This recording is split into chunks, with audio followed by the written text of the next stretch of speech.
The world says freedom is living however I want, but the Bible tells a different story. True freedom begins with a heart that belongs to God.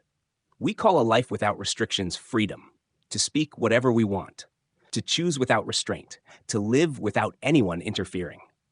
But Jesus said in John 8:32, "You will know the truth, and the truth will set you free." True freedom is not found in doing what we want. It's found in knowing the truth, in knowing God Himself and living in His Word. As Augustine once confessed, "You have made us for yourself, O Lord, and our hearts are restless until they rest in you." When our hearts belong to God, our souls finally stop wandering, and we find rest and freedom. Suffering can feel like iron chains around our souls. Yet, the people of faith have always found freedom in the midst of chains.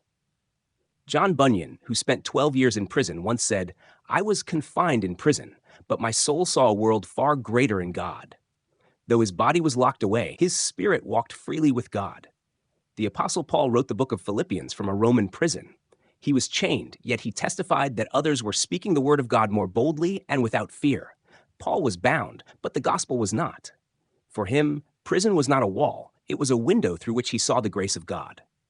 True freedom is not about our surroundings, it's about the direction of our hearts.